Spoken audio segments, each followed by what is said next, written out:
You still getting pissed, lad, and crawling up the stairs, throwing up everywhere and begging your bed not to fucking yell at you, lad? Hey, fucking hell. Checked on me there, haven't you? Nah, and me and alcohol do not respond well whatsoever. I don't, No, just no, fuck. no. Like, honestly, I was more concerned. I was like, you know when you get so pissed, you just become fragile. And you're like, don't yell at me. I can't hear nothing. Your stomach turns. I'm like, just leave me alone. And it was one of them.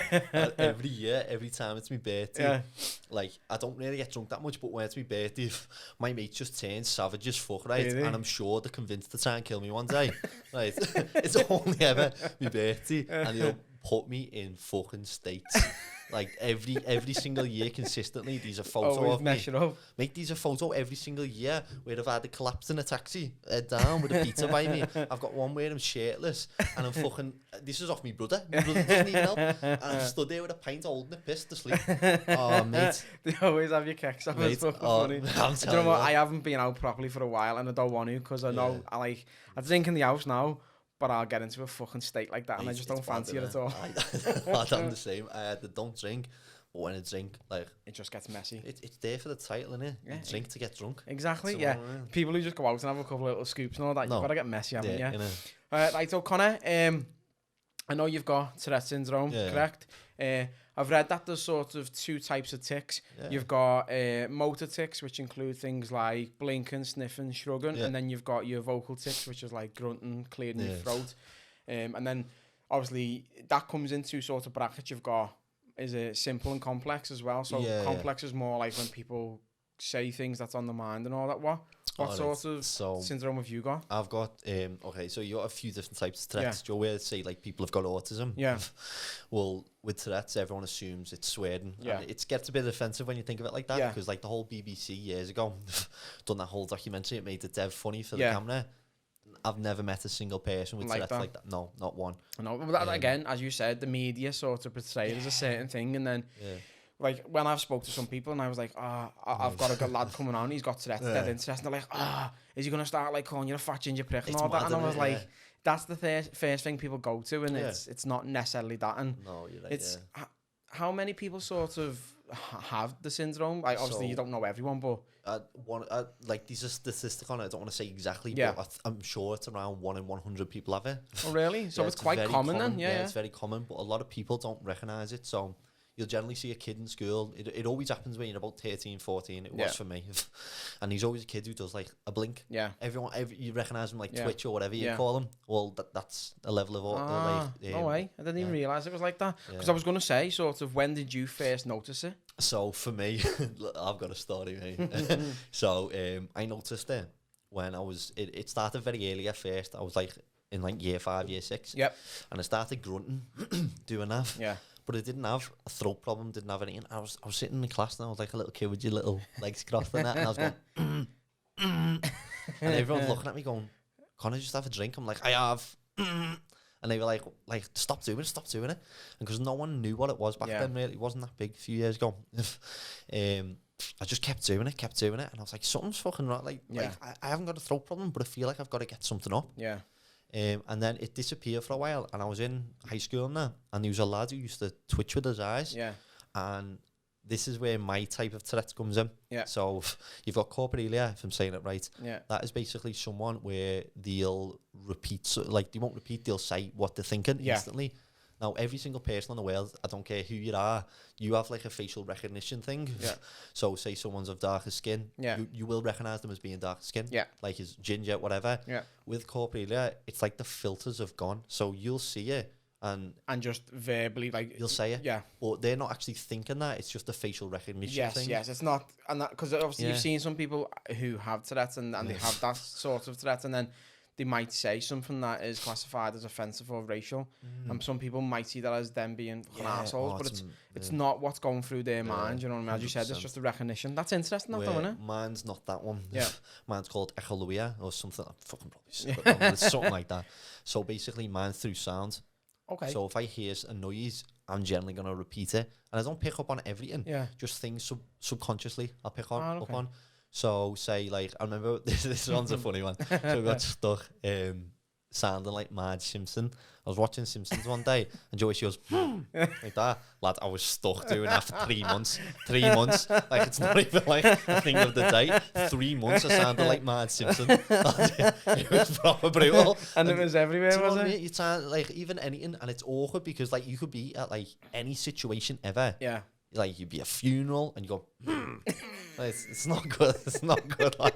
It's funny, but it's horrific. So you're like a parry, if that makes sense. Yeah, it does. But it could be anything. Like, I couldn't pick up on it personally, but like some part of my subconscious will hear like a weird noise. Yeah. Like even and I'll start going, like, I've got it now, bitch. I do this at the minute. Yeah. And like twist my neck and blink. They're the current ones I've got, but I can't see 3 months from now. How often does it sort of change?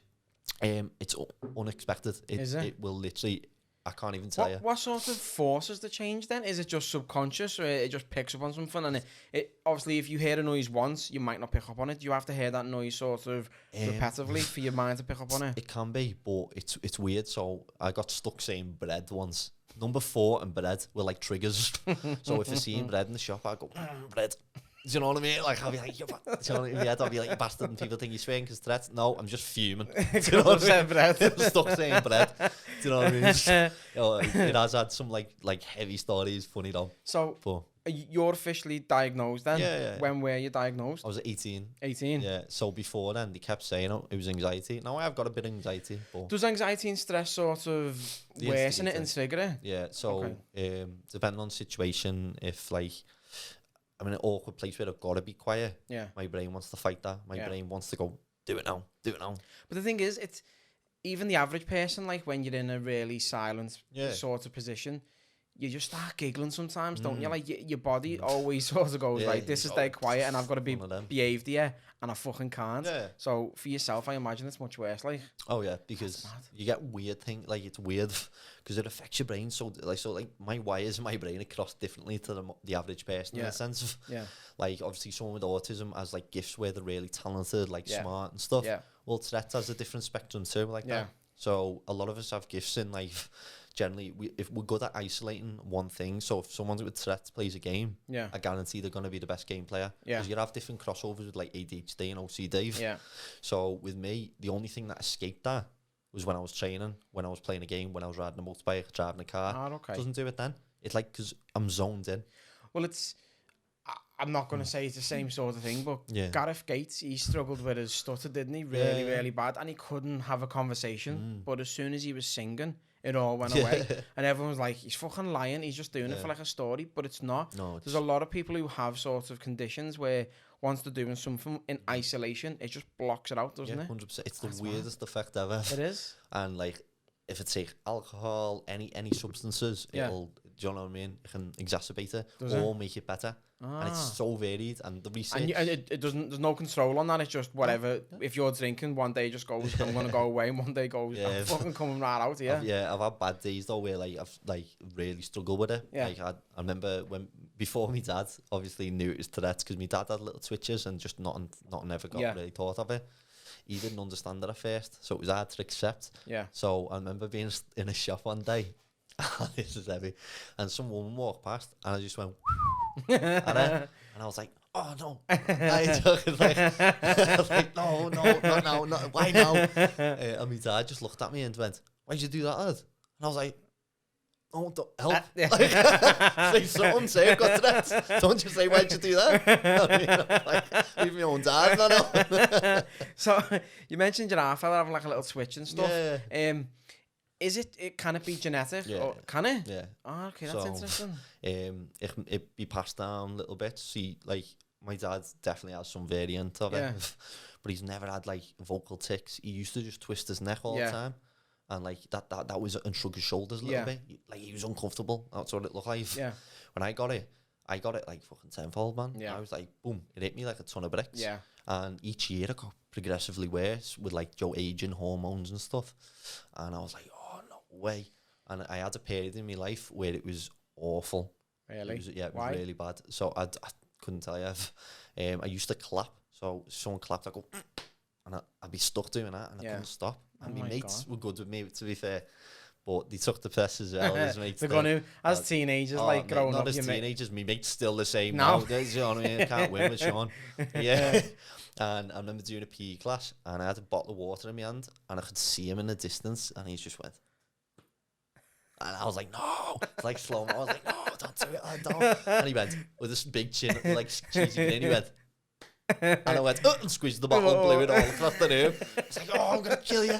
Water on top of my face. And I was like, oh, you rat. He's a little cut him, he's having you off there. Proper, he didn't do it anymore. But I was like that. But you know where like, you can see it out the corner of the room? And in a professional, I can just see him going. Do you know what? If I was your mate, I would have been the exact same. That's what I'm saying. Like. As you say, as kids growing up, you're going to fucking play on shit like that, aren't you? Yeah, we're ruthless. Lads. That's boss, that. Yeah. But when you're saying about, like, it can be genetic, it's interesting because my 6-year-old son, he's diagnosed with autism. Yeah. And when we got his official diagnosis, we were talking to the paediatrician and stuff, she was saying, because we've got Lennon who came in before the 4-year-old, she was like, you're probably going to expect it's quite common that it'll pass down, especially in brothers as well. And I was like, I didn't even realise that could happen. I thought it was just, obviously you've got a gene pool and you're all connected, but I just thought it was just individuals, but it's not. It's in the fucking bloodline. It's mad. Bloodline, it can just appear. It's such a random thing. Have you ever had any sort of negativity from it? Because you know what, people can be pricks, can't they, and fucking troll and all that. For me personally, you get like, I'll get tagged in like loads of things on like Instagram of like, oh, the BBC swearing. I'll see like my own mates who have told about it and said, look, it's not like that. Yeah. Do you know, it's a bit like, I don't like that stuff. Like bringing a bad light to something that's like, because for instance, obviously you've got like a son who's autistic. Yeah. It'd be similar to someone saying if you touch his ears, he screams. Yeah. And like the media emphasize, and you'd be stood there going, but he's different, it's the spectrum. Yeah. Kind of like that. So I see a lot of my mates share things on Facebook. Everyone gets tarnished with the same brush, don't they, really? So I'm like, I have to type something, do you know what I mean? Like, it's not like that, mate, do you know what I mean? But I get that because people, you know, they'll read one article and then they think they're becoming a subject matter expert and they'll fucking... Crazy, you know? Yeah, they'll tweet or write about it on social media and you're like, educate yourself a little bit. Yeah, 100%. Because you jump in the fucking gun there. Yeah. You're getting a message across to so many people on this platform and it's not correct. Yeah. Yeah, that 100%. Must be frustrating for you, though. Yeah, and the amount of times people say to me, oh, I wish I had Tourette so I could get out of this and that. I can tell you right now, when you're in a Spanish airport and you start shouting revolver and you're trying to go Tourette syndrome, doesn't work, mate. That happens. I swear to God, it is not the best thing. Do you know what? Like, I was going to touch on it a bit further down, but I get it in now. You're talking about the shows on BBC and stuff. I watched this documentary, right, where they took a group of English kids with Tourette's to this Tourette's camp in America. Don't know if you've ever seen it, right? And the one where they're in the canteen. And like the American kids are all lining up, and this kid just starts going twin towers, and they're all snarling him, and he obviously doesn't fucking. It's not, he's not being offensive in any way, shape or form. Just, but I was like, it comes out, you're like, what a bad thing to say in the States. Mate, you know what I mean? Honestly, God, the airports in Spain, and bear in mind, the busies there have revolvers on them. So you've seen it. Yeah, and my dad's going, oh no, my dad's fucking like, his face is going white, and he's going, that's the one thing you don't say in the airport. And I'm like, in a Spanish one as well, doesn't help. Oh my God, that must have been heavy. What happened? Yeah. Well, we can't. You would like put it this way: all the police were just going, staring, and he was walking towards slowly, and I'm going. Oh. Now everyone who goes to the airport, you don't even need to carry drugs to you. You're shitting yourself thinking you're carrying drugs. Yeah, it's mad, isn't it? You'll be checking the corner of your bag, see if you did like a hash from 4 years ago that might get picked up. Do you know what? It's not even supermarkets, right? In supermarkets, not even airports. In supermarkets, like I'll go in. And the security guard in the same aisle as me, and I'm doing my shopping, and then I'm just like dead on edge. I'm like, like he's watching me, and I'm like, you're fucking just doing your shopping. Or it's the same. I'm driving on the road, and there's a busy car behind me, and I'm not doing anything wrong, and you just go. You do like 20 miles an hour, you're like that, oh, what's going on here? And you look more bang on. I'm like, what the fuck's going on? It's just in the back of your mind, isn't it? Like, it's like, once you've done something wrong, like shouting revolver, you ain't retracing them steps. Like you're fucked. That's out there, isn't it? Oh, yeah, that's out there. And mate, I've had moments like that. I've had moments where, obviously, dating as well is a weird one. Yeah. So, like, obviously, through the years, you dated different people and stuff.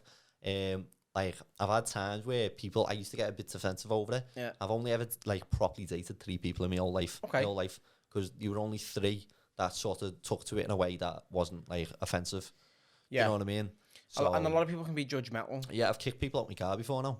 Really? Yeah, I swear to God, yeah. Shit. Because, like, I've had it where, like, you're obviously trying to get to know each other, and one of them has said to me, oh, as long as you don't tick or make a fool of me somewhere, and I was like, get out my car. Yeah. Like, I'm sorry, but get out my car. Yeah.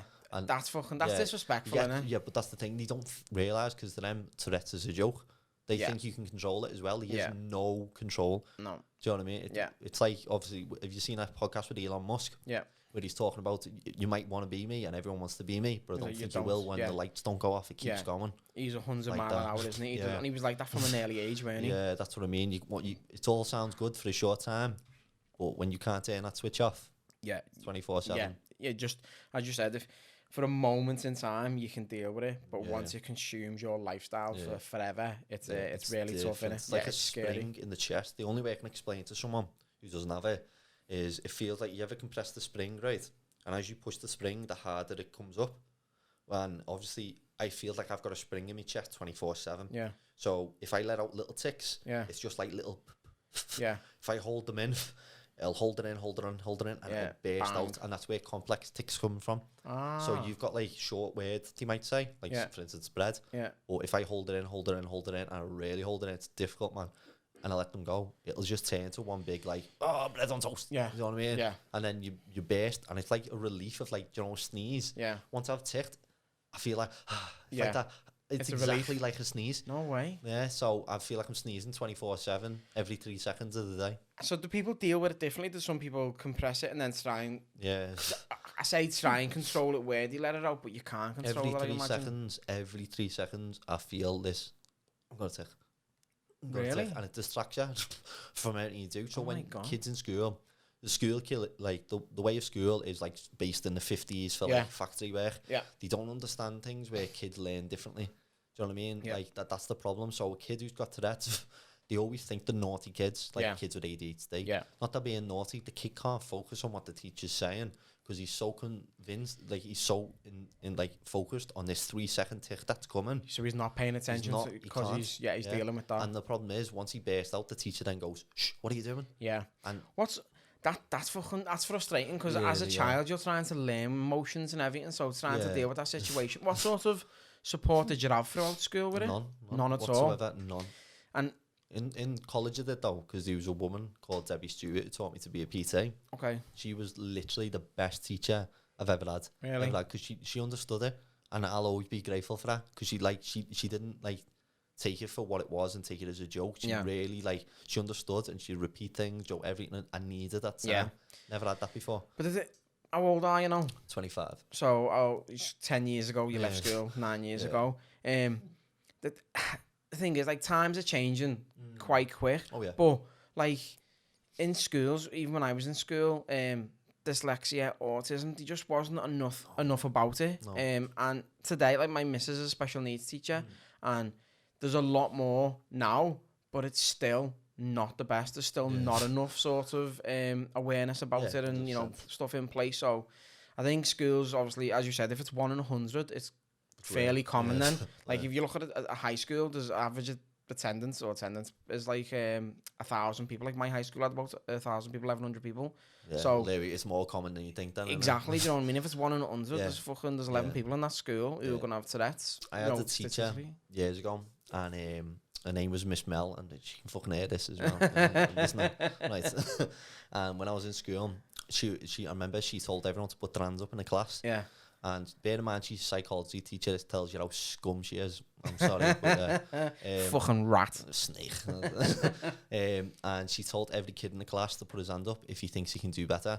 So because we'd all done shit in psychology. Yeah. Now, bear in mind, I'm struggling a bit more than the other because I'm trying to focus on my tics and this, and I wasn't diagnosed at this point, so I was really struggling.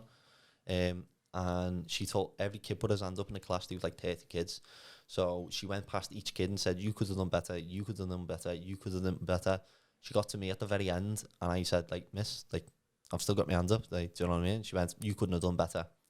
Made an absolute fool out of me in front of the school. Way. That's naughty, though. No, it's horrible. Miss Mel, her name is. I hope you're listening. Right. She shouldn't be doing shit like that. For a psychology teacher, just someone who understands this field. Yeah. Now the thing is, from there on, she should have like learn from that lesson. Yeah. But I always got like consistently picked on. She even brought my parents to the school, right, in front of the headmaster, and she said in front of the headmaster, I think there's something wrong with Connor. I made Joe in front of your own family, disgrace that. And as you said, you didn't have a diagnosis then.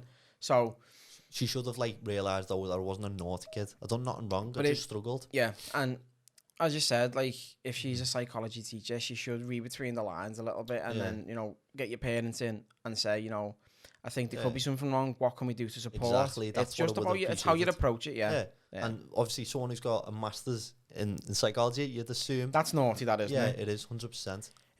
But I'll tell you one thing though. Go on. I remember being in the class and she said to me, what do you want to be when you're older? I was like, a bodybuilder. And like, she laughed at me and everyone in school was like laughing and stuff. Do you know what? I got Mr. Britain. Just thought I'd tell you that at 19. Done better than you ever would. Good lad. So with so I've seen that there's like medication, but there's also like behavioral therapy. Yeah. Have you ever had any sort of medication for it? Is there any like, or do you do behavioral therapy through the NHS or anything? Okay, so the CBT I've done through the obviously the NHS and stuff. Yeah. It was a place on London Road. Okay. I can't remember what it's called now, but I've done CBT there, and that was awful. Was it? Yeah, because the woman herself needed the CBT. Honestly, it was bad. But other medication I've been like prescribed things in there. Yeah. But the effects of them are horrible. Side effects. Horrible, mate. Horrible. They lower your testosterone. Now we all know testosterone's what keeps you feeling good, happy and stuff. And if you're down in the field of being a bodybuilder, the last thing you want is to lose testosterone in it. And I was natural back then, you know. So for me, that was very, very important to keep it up. And it makes you very zombied. And that's not the same person when you're a zombie. That's, all lethargic and all that all the time. That's not me. Do you know what I mean? Yeah. I'd rather be a little tick and have that and laugh and stuff. And be yourself. And be me. Do you know what I mean? 100%. I get that. So you've mentioned the bodybuilding. So when did you decide you wanted to get into that? So my dad was big into the weightlifting. Was he? Yeah, my dad. Okay. My dad was a big fella, and my dad was natural as well. That's off to him. Huge as well. He was a big fella. Yeah, big fella. Well, he's 5'8", but you know what I mean. Yeah. But yeah, he was big. And his nickname was always Big Mark. Okay. Do you know what I mean? He looked like twins with his uncle in the movie, Jordani and Danny DeVito. So my dad like sort of got me into that because obviously worked for them, brought his mood up. So when I was like, I think I was 13 and all the way through school, because I was only skinny bones and stuff. Later that came out good for a good reason in bodybuilding, but at that time it wasn't in school. And everyone used to say to me, oh, he's not your dad. He's not your dad. He must be the milkman's as a little kid. Do you know what I mean? Because I'm ginger, my dad's got black hair. I'm skinny, my dad's buff. Everyone's like, he's not your dad. And I was like, oh, but he is. So it was devastating, lad. So I started it in the gym. And I started growing really, really quickly. And because I've got good genetics, because I am my dad's son, do you know what I mean? So I started growing, and I was getting stronger and stronger really quickly. And I've never been good at school. Never been good at school. I've never found something that I was gifted at. Bodybuilding was the one thing that I was, because it got rid of me tics when I was training. Because you're isolating your mind. Isolating my mind, It's like a meditation, but it's different. It's like a full-blown meditation, but it makes you grow as well. But the thing is, like, I spoke about it many times before, because I've had, like, personal trainers on as well. Exercising and working out, it's proven, obviously, that it gives you, you know, physical health gains, but it's huge for mental health as well. So huge. I imagine not just you feel good, but as you said, like, you're dealing with your tics and stuff, you're channeling all your energy into that. So that must have been doing wonders for you. Honestly, and I took to it. Like, I absolutely took to it. Like a Dr. Water, lad. That's the exact thing I was looking for. I took to it, so I really went for it. Put all my eggs in one basket. Now, obviously, that's a funny expression because they say eggs in one basket. I only had one egg. Do you know what I mean? Like that was it. That it was there. So about 15, I think. I'd obviously told everyone I wanted to be a bodybuilder. Everyone laughed because I was skinny. 17. But the thing is, though, right?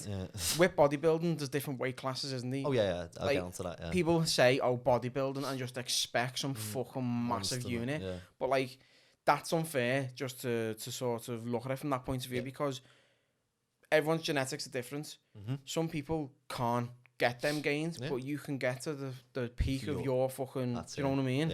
So you can do the best for what you've got. Exactly. So for me, it was, I got into more obviously I was doing the teen class, juniors, and so on, moved on. Before you carry on there, I just want to say, when did you decide it go from just being in shape to I want to be a bodybuilder? When do you get to that point of deciding I'm not just in the gym anymore? I want to. Is the unofficial sort of route you have to go down? So I was always like, everyone's got their own role models, whether it's Mike Tyson and Muhammad Ali, whatever.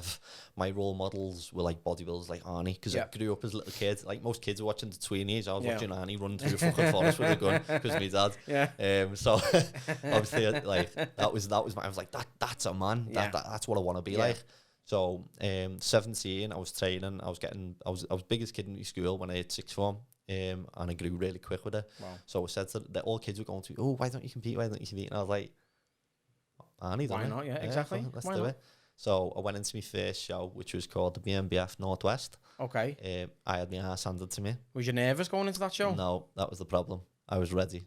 Was you? Yeah, I was ready. I came in really diced to the point you start dieting too hard, you start losing muscle, start going stringy. Yeah. I was shredded, and like I competed. I came 5th out of 6th. That was but that's a learning curve for you, though, isn't it? At that time, was you cocky though, or was you just really confident? Because there's a difference between being confident and being cocky, isn't there? So this is So being cocky is like saying I'm better than you. Yeah. Being confident is I'm better than I was yesterday. Yeah, exactly. I'm happy within myself. Yeah, good enough. So when that show, and I was like, I was ready, and I came in condition. Obviously, no competitor admits this, but you're fucking eyeing up the rest of the competition. You're like, ooh.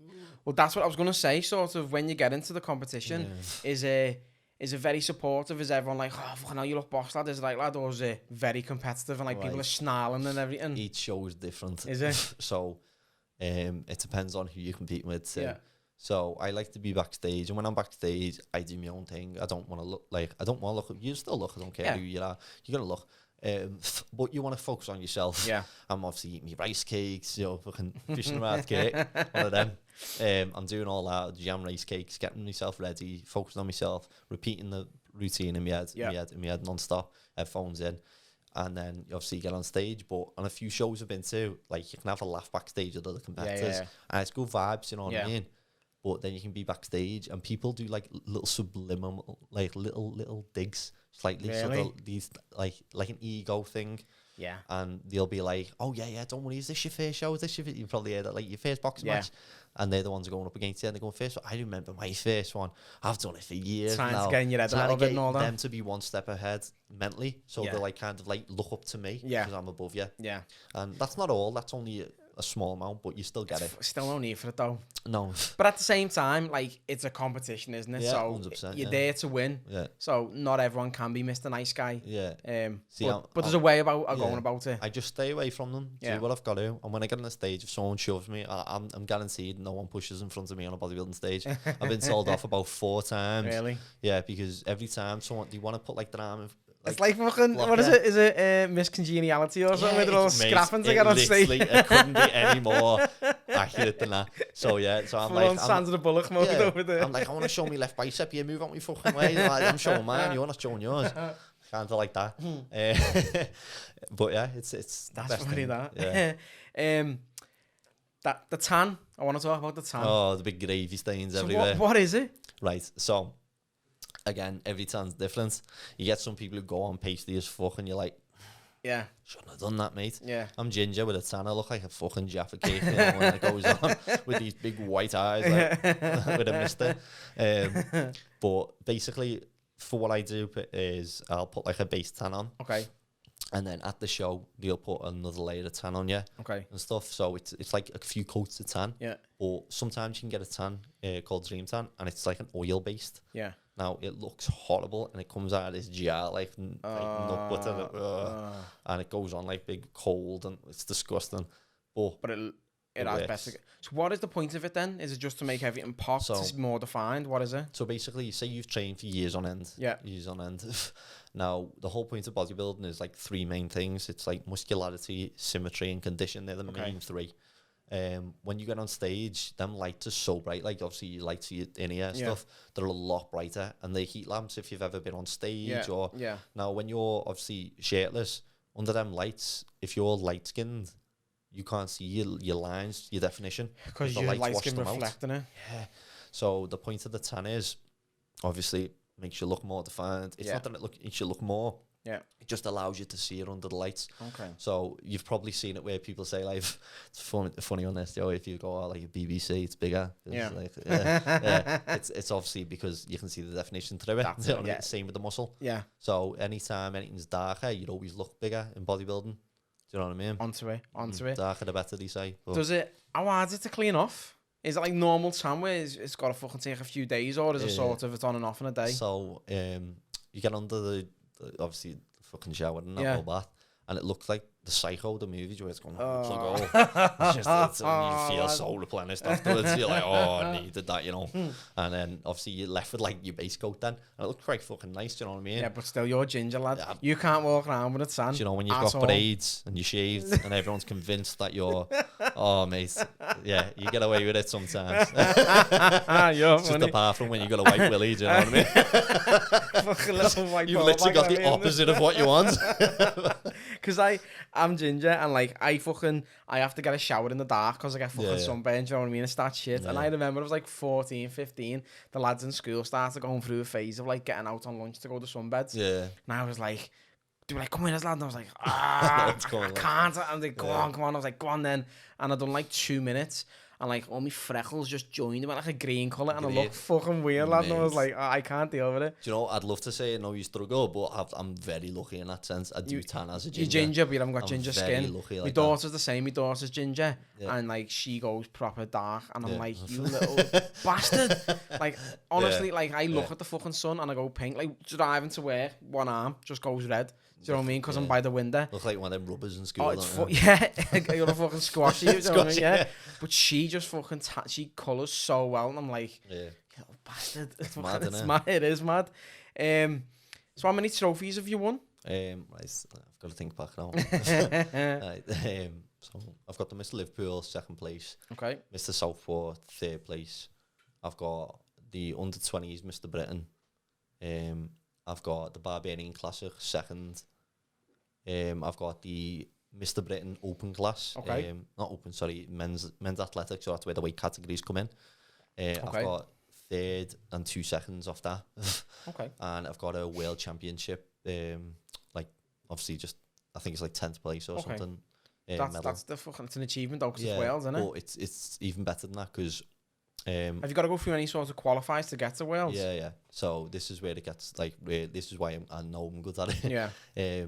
So most kids, most bodybuilders, they go through the teen classes, so under 18s, then under 21s or under 23s. Yeah. They're the juniors. Now, when you're like under 23, you're still developing. You're not mature muscle. You're still young. Yeah. You're not going to be able to compete with the open guys. Yeah. I was competing with the men's class at an early as age. A junior. Wow. I literally went from the teens straight into them. I was like, I'm done with it. Bypassed I just want to say, no, I'm not afraid of coming dead last anymore. I don't care if it comes dead last because you want to compete with the best. Yeah, exactly. If you want to be the best, you've got to compete with the best. How did you manage that jump? Was it your decision to go, listen, I'm ready, or were people saying to you, listen, Connor, you're better than that? Yeah. Was it all you? Or? No, all me. So for me, I was like, I don't want to waste my time in a junior class. Yeah. Because you can't really do a lot in juniors. You can't turn pro in it. You can't really go to a lot of federations don't allow you to go to the Worlds as a junior. Yeah. So I was like, all my idols done it, I'll do it. And my first time I went from winning Mr. Britain as a teenager to then going into the men's and had my ass handed to me again. And I was like, and I bloated up backstage. So when you're saying you had your ass handed to you, how?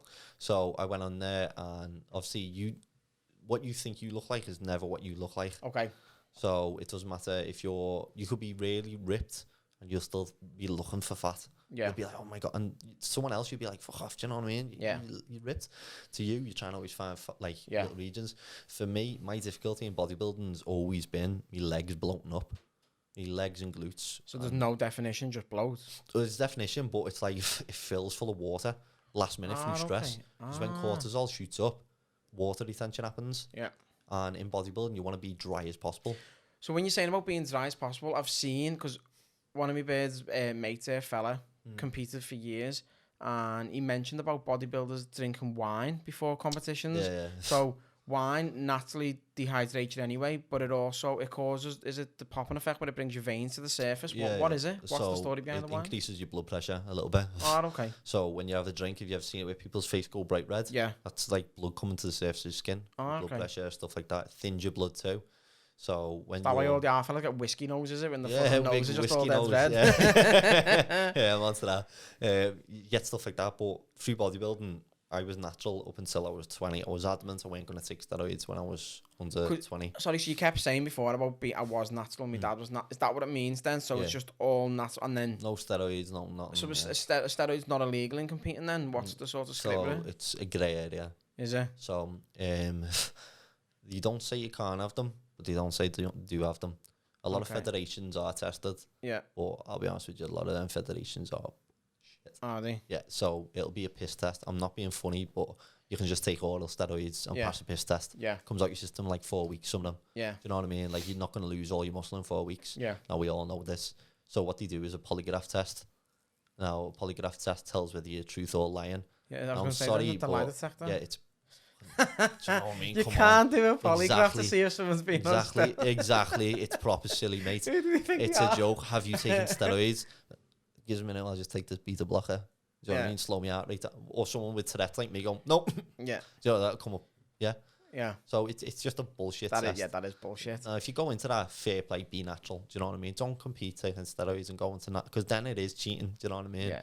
But if you want to play with the big dogs, I'm not saying do it, because a lot of naturals have done well in it. Yeah. But you want to give yourself the best option. But there's a glass ceiling, I imagine. Like, as we go back to sort of genetics, people's bodies are built a certain way, and you can put as much time and effort into building that body, but then it just goes, I'm at my peak here, I can't go any further. Same, and that's why steroids and stuff are around, because it's there for a reason. It's going to fucking make you take that step above, innit? Do you know what I mean? So a lot of people take them thinking they're going to be like, oh God, you know what I mean? Like, I'm just going to blow up. But I think a lot of, especially younger lads as well, think they can take them and just get big. You've still got to fucking grind and graft and diet and do everything clean. It's even harder, I think, when you take them. Because obviously, the more steroids you take, and if you're doing it orally, you've got issues with your kidneys and stuff, haven't you? So there's a knock-on effect. It's not just about, I'm just going to fucking take loads of these tablets and I'm going to be massive. That's literally... and that's where everyone goes wrong. 100%. So a lot of people do different ways of taking them. You've got cycling them, you've got cruising on them, you're general blasting cruise. You've got people who just take TRT, or people who say they take TRT and they're not taking a good cycle dosage for the whole life. Yeah. I think if you're going to do them for what they're needed for. Yeah. You don't, it's like drinking. You only drink when you're going out to celebrate. Don't drink every other day. Yeah. You know, just do it when you, obviously with steroids, I'm not saying go do this, because that's not what I'm saying. Yeah. What I'm saying is be safe with it if you're going to do it, and don't abuse it, because less is more with steroids. Yeah. And as you said, the glass ceiling, there's a glass ceiling with steroids as well. But it's about immunity, innit? Like, if you live on paracetamol every single day. Shit, after a while, yeah. You become immune to it, and it doesn't have the desired effect when you're in pain. So I imagine if you take steroids all the time, it's not having the desired effect on your fucking body, because your body just goes, I'm used to this shit now all the time. 100%, yeah. So I get that. Yeah. So it's not all about lifting weights. It's about, you know, a strict diet and stuff. Yeah. What's your sort of schedule between your diet and your working out? This is my schedule. Winger with everything. Really? You know what I mean? Yeah. Why? Because bodybuilding gets boring. Okay. After a while, you start learning what you do need. You can start eyeballing things. Not saying to do that, because a lot of coaches be like, no, do you know what I mean? Do so many grams, whatever. But I think after you've done it for long enough, you know what you're doing. Do you know what I mean? I know what works for you. Yeah, start off with like learning a bit and stuff. Yeah. But 90% of them coaches out there, they're not interested in helping you. They're interested in filling the pockets. Yeah. The advice they'll give you is absolutely stupid. Like, for instance, you'll get like coaches who'll be like, take this and this steroid and this and that, without the person ever taking it, without the person having any knowledge in diet or training. And the only reason they're doing it is because they know that the client's going to get results. So if they're getting results, then the client looks all good and dandy, doesn't it? Yeah, and it's good for their image then. Yeah. How do you stay motivated? Me, I don't really have a choice. Do you know what I mean? It helps me stop ticking. No, but for me, I'm not a massive believer in, say, motivation. Motivation burns out. Bodybuilding's a marathon, not a sprint. Okay. So you need to be like dedicated rather. But is the days not where you wake up and you think, I can't be fucking arsed today? Yeah, 100%. And how do you deal with them days? I just like, do you want to just get on with it? You can't have every day being happy, so you can't have every day you want to enjoy training. Do you ever fall off the wagon massively? Yeah. 100%. So and what do you do when you fall off the wagon? Just fucking scran loads of chippies and everything. Oh mate, I guarantee I'll eat more food than anyone you've ever met. Would you know what? Life. It's scary. I've put loads of weight on, like I've got a fucking gut and all that. But like everyone, diet's massively important. But I've seen videos on the internet of like fellas who are in prime condition, and he's like, listen, I'll go and eat fucking 5,000 calories of pizza. He was like, and it's not gonna make me a fat cunt. Because I know how to fucking get over it. I'll still work out and then I'll cleanse that out my system with, clean foods for the next so many days.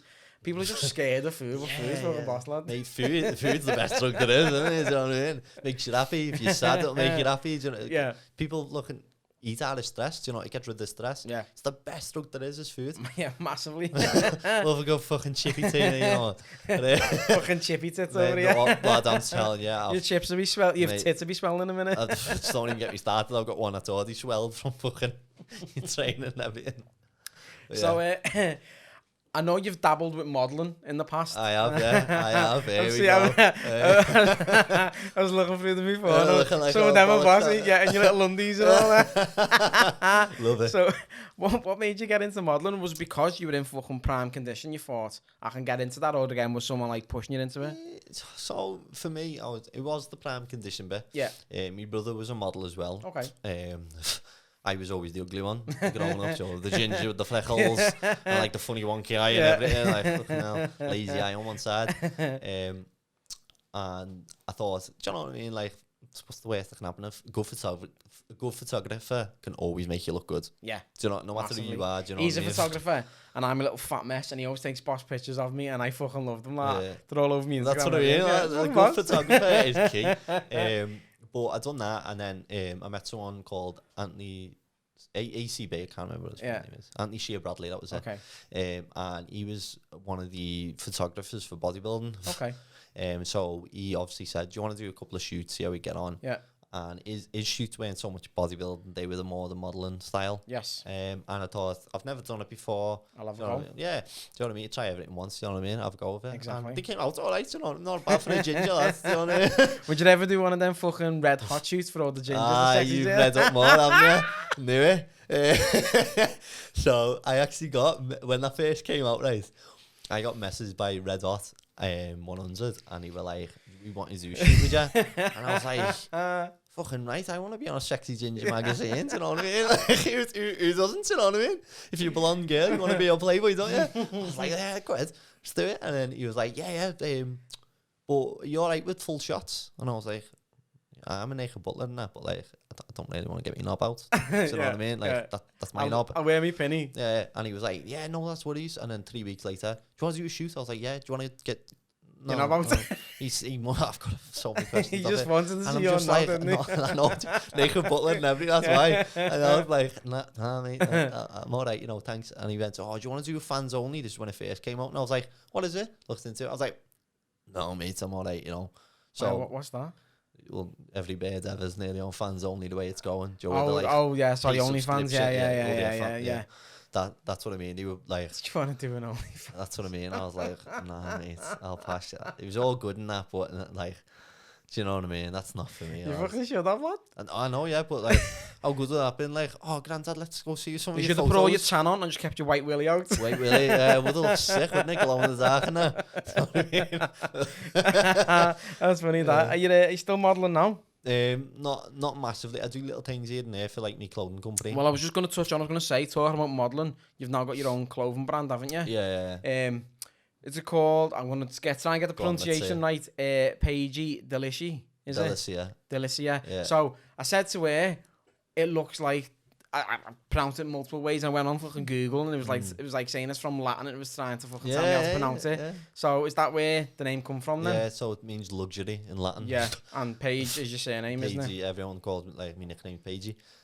So the reason I want to get into that is because basically when I got into it, the clothing lines weren't a massive thing. It was a bit niche. Yes. now every Tom, Dick and Harry's got a clothing line, and it's killed the market. It has, but at the same time, like, so I had artist John Charles on the other day, and he's got his little clothing line, and it's flying. But he said in the past he dabbled in it with his mate, and he said it's a hard market. He said because you've got to sort of grind. He said you're not going to see any return for at least 12 months. And we were talking about all these Z-listers who will jump on the bandwagon. You know, they've been on Love Island for fucking 3 weeks. Now they've got a massive following, so they start a clothing line. And it's okay for them because they've got 3 million followers on Instagram. And he said you only need a couple of percentage of that to be fucking flying. Do you know what I mean? But as I say, everyone's jumping on it. So the market just becomes flooded, doesn't it? Yeah, 100%. The thing with them, though, is theirs will blow up really quickly. Now, anything that blows up quickly will come down quickly too. Look, do you ever remember American Apparel? Yeah. Stuff like that. Everyone had their I had on in your fucking side. I had it. I had a little blue one. Little Virgins everywhere. It's gone. It's finished. Gone. Yeah, that's what I mean. Anything that blows up quickly will always come down quickly. For me, slow burners, innit? Yeah. Slow burners will last longer. Yeah. For me, the market I got involved in wasn't so much gym stuff, and it wasn't so much normal luxury stuff. Yeah. I wanted to do something. The happy medium, is it? Yeah, most people don't do. Everyone wants to look good, and everyone wants to obviously go to the gym. Yeah. All the people who want to look the best are always the ones in the gym. Yeah. So I wanted to fit a market where it was in between gym clothing and in between, like, obviously going out in luxury and stuff. Yeah. So for me, it worked really well. It blew up a little bit quick.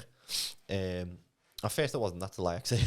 It took a while because everyone started laughing, going, how long did it sort of take from when you decided I'm going to start a clothing brand for it to sort of come into fruition? I was 14 when I wanted to be on clothing brand. Really? Yeah, I was very young. And then I tried a little one, and it was called something like PG's Prodigy or something. Like, you still find it somewhere. And I wanted to do it from a personal training standpoint. I wanted to advertise my clothing through that. Yeah. That fell in its ass. Yeah. I tried it again with, I can't remember what it was called. It was another one. And basically the logo, everyone had that logo. So I was like, well, I can't really use that, can I? Yeah. Now you see that logo everywhere. It's the 2 P's backwards. Yeah. It's a P. Everyone's seen that somewhere. Yeah, I'm onto it. Do you know what I mean? But that was originally mine. Like. So you were saying you've had multiple different ones. You trademarked them, or? Yeah, the one I've got now is trademarked. Yeah. So the one I've went for now, obviously, is its own market. There's no competition. Yeah. But the thing is, once I started doing that, everyone started like, oh, his own name. Now, when you look at every big name, Armani, Gucci, Louis Vuitton. It comes from people's names. Exactly. It's your brand. I mean? Exactly, that's what I mean. If Why you not? Put your name on it, it's your name, innit? Yeah, exactly. So I thought... I hate people who say shit like that, just fucking shut up, get on them. Yeah, literally. So you see like so many different ones, I'm not going to say any, but it's always like a sports name. That's going to burn out, man, because you know, everyone's going to find... Like Gymshark's taking the market of everything like that. Yeah. Do you know what I mean? He's already got it. Yeah. So for you to replicate that, I'm not saying it won't work. And if you do, good luck to you. Do you know what I wish you the best. But it's going to be more difficult competing in a market that's flooded. Yeah. You've got your own name there. That's your own little trademark. Exactly. Yeah, 100%. Now, I've noticed on your website that your 2020 range is fully sold out now, completely. Yeah. And you've made a comment on there saying that for 2021, you're going in a new direction. It's going to be a completely... What sort of things should we expect to see? Okay, so I'm stepping away from a lot of like the tracksuit stuff. Yep. Because obviously with COVID, a lot of manufacturers have gone to shit with it. I don't want to sell shit. Yeah. I'd rather wait. And especially going back to the brand is your name. If your name's against it, you don't want to put shit out there. That's what I mean. Like everyone gets them ones from like, what's it called? Like the ones with the label on the back. It's like, everyone's got one for like every gym. Yeah. Fruit of the Loom. Yeah. Ghoul Jan or something. Yeah. Everyone uses them. I'm like, you want to be different. Yeah. I went out there and adventured and spoke to different manufacturers. I got different like styles. It cost me a lot of money. Try different ones. But the thing is, a lot of people sort of, go into Google and just click the first one, which is Fruit of the Loom and all that. You just do some digging. As you say, there's a lad who I work with. He worked for Under Armour, right? And he'd liaise with the manufacturing facilities out in Asia, and they get the raw product in at a cost, and then they just stitch in their Under Armour logo, and then bang, blows up. So like he was saying, we could get caps in for like say £4 a cap. Yeah. We put the Under Armour logo on. It's 35 quid a cap. So we branched into his own clothing brand, and he used his old contacts out in Asia to get the same product. So it's unbelievable product because fucking Under Armour selling them 35 40 quid caps, and he was just putting his own logo on it. And he was like, but it's just about, it's not there in front of your face, it's not shouting at you saying, yeah, here I am. He said, you've got to do a bit of fucking digging. He was lucky that he worked in that avenue, so we had contacts, but... That's what I mean. I didn't work in that, I had no knowledge of that. Yeah. So for me, I started off with a manufacturer in France, so the one I've got there is from France. Okay. Because obviously, that's Louis Vuitton, you know what I mean? You can't get better than French manufacturing. Fashion, well, for Paris and Milan are like the two fashion capitals of the world, aren't they? So that's where I wanted my clothes from. Makes sense. Then tried different things. I've tried some from Pakistan. I've ordered everything from everywhere. Yeah. And the truth is... Now, when you say you order stuff from everywhere, yeah, would you order them in sort of small quantities so you could trial and test them? Or would you just take the risk and go, right, fuck it, get it, sell it? So what you have is a lot of companies know your business is going to fail. They make money from your business failing or succeeding a lot of the time, like a stockbroker. Yeah. So when you have a clothing manufacturer, a lot of them won't sell you one. I've done it. Refuse to. They'll be like, I'll sell you 5. Sell you 5 and try the 5 for samples. Well, that's it. So with the podcast, not going down the merchandise route in terms of selling it to people, but I wanted to get like a hoodie and a t-shirt and a cap for myself. So when I'm on camera and stuff, it just might sound fucking wrong, but I just wanted to look a bit more professional. Yeah. But when all these websites I was going through, it was like, sound, you want one? I'll sell you 20. That's and what I mean, yeah. Oh, fucking, I was like, you can have one hoodie for £100 or you can have 20 for fucking £6 each. You know what I mean? I was like, they just forced into buying it. Yeah, that's what I'm saying. Yeah. They make money from you regardless if you win or lose. Yeah. Because that's obviously how they do it. If you think you're the first who's came up to them saying, have you only the... You're not. Yeah. These are guaranteed. If you bear in mind, you probably know about 5 people or 6, maybe more who've got their own clothing line. Yeah. Exactly. Now imagine this is just Liverpool. You've got... Exactly. That's one city. In one country. Exactly. It's scary, innit? Yeah. You're fighting them. So you didn't fucking get into the manufacturing business, innit? Because every cunt's buying off you. That's exactly what I was going to say. So manufacturing, you get people who like, obviously, like, I'm not sure, the other guy you had on, the artist? Yeah, John. His is a smarter niche. Yes. Because what he has is his own brand with his own drawings that can't be replicated. Yes. Unless someone copies them, but you're going to tell. Yeah. He can put on his own stuff on his own shirts. Yeah. That's a niche market. That's clever. Yeah. The manufacturer is a good market, but the problem is you need a lot of money to start up a manufacturer. I mean, you need a lot of money. Yeah. Yeah. I work in manufacturing. I work in the automotive business, and it's fucking scary how much money's in there. That's what I mean. Like, and the thing is, for us taking a risk, we might lose $1,000 or maybe $1,000 to $10,000. Yeah. For a manufacturer, for them to try it out, they're gonna lose between like 100,000 to $1 million. Yeah, it's massively different, isn't it? Massive. So the delta between selling and being a manufacturer. Unless you're willing to lose $10,000 or $1 million, then don't do it. Yeah, you're not going to run the risk, are you? Yeah, only invest what you're willing to lose. So you sell through your website. Do you ever have any plans to sort of go mainstream and go into retailers, or do you just want to always keep it to yourself? Obviously, it's your business, but do you want to ever have retailers selling your products? I'd love to have retailers selling. Yeah. What sort of retailers would you go for? So if I would go for them, everyone wants to be Sports Direct, JD, all that works. Yeah. For me, I do want that. Not going to say it's on because who doesn't love money? Yeah. Exactly. But I'd like to also help other businesses build up. So little shops who've started selling clothes, you've obviously got Crazy Market. Yeah. So I don't care if they go there. Do you know, if it's making some other fella a couple of quid, I'm happy for that. Do you know what I mean? Because the thing is, with the whole of lockdown and all that, everything's sort of going online based. You know, you've seen the likes of Debenhams going bust and all that. All the high street shops are going fucking going to shit. But at the same time, rent on commercial property now is fucking diving down. So a lot of people who own them commercial properties are saying, right, we need, if that property's idle, they're making no money, they're losing money. So they're lowering the price to say, right, let's just keep it ticking over. So it's a good opportunity for people to get rent cheap, and then everyone should support local businesses to then grow the economy. So it's probably perfect timing. It's a lot of karma, you see. So like, obviously, I'm a big believer in that. Yeah. So if you help someone else out, it'll help you out in the future. Yeah, 100%. It always comes around. Yeah, so if I want to help out little businesses with it, like obviously take on little other tasks. You know, like a lad who wants to be a rapper in Liverpool. Yeah. I have no knowledge of the music industry. None. But if I can help, I'm good at managing. Yeah. That's what I'm good at. Yeah. Okay. So if he knows and he believes in himself, then I believe in him. Do you know what I mean? Yeah, like, massive. And the thing is as well, I don't want to sound cliched or not, but positivity, surround yourself with positivity. At the minute, I've said this many times now, I've had quite a few musicians on, and right now in Liverpool, like everyone just wants to help each other. Everyone's putting their arm around each other. You know, I'll give you a shout out, get you on this show, get you on, and it's a fucking boss atmosphere. But it just makes everyone more successful rather than being, you know, all fucking competing against each other for the same thing. It's much better the way it is. So if that's the thing as well, like obviously if you stand on someone's head to get where you want to be, there's always going to be someone who's got bigger legs and climb faster, bigger than you. Exactly. Yeah, he's going to stand on your head. Exactly. So 100%. You couldn't have said it any better. Would you ever, if your business got to a point where it was huge, would you ever sponsor a bodybuilding event? Yeah.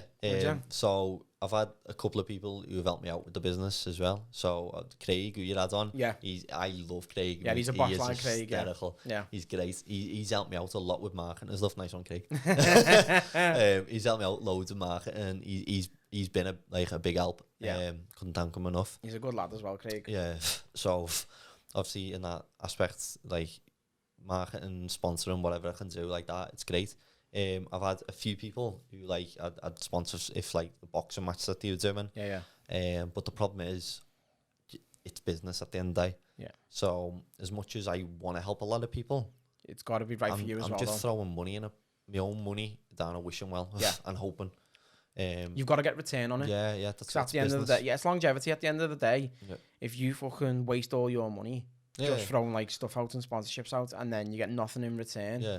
You know. It's expensive a business, man. It massively. Yeah. And that's why you probably see a lot of businesses fold, because they get excited and they're too nice and they just run away with it. That's why you look at Dragon's Den and stuff, right? Yeah. All the people on that panel are fucking millionaires and successful, and none of them, they might be nice personally, but from that show, they've got to be a bit of a cunt, because you can't be fucking everyone's best mate to be successful. No, you can't. Do you know what I mean? But there's ways of going about it. You can't be a bastard, but you're spot on there. Yeah. Spot on. So it's I'd sponsor someone, but they've got to reassure me at the same time that me sponsoring them is a good move. Yeah. Otherwise, it is just purely just like you're just taking money off my plate. And the whole point of me doing the business is to put money on the food on the table. You've got to look after number one at the end of the day, haven't you? Do you know what I mean? Right, so Connor, I'm going to move on to my little game. What? I've got a game called Everyone Has Their Price. I'll ask you a few questions, see what you're willing to do for a bit of a payout, bit of a laugh. Go on. Here we go. It's time for Everyone Has Their Price. Find out if you're nasty or not. You were raised in Norris Green. Yeah. Right? For 50 grand, you've got to stand in the middle of Broadway shops in a little pair of fucking ballies from your competition and just pose for 5 hours non-stop in the middle of Broadway. Right, I'll be honest with you.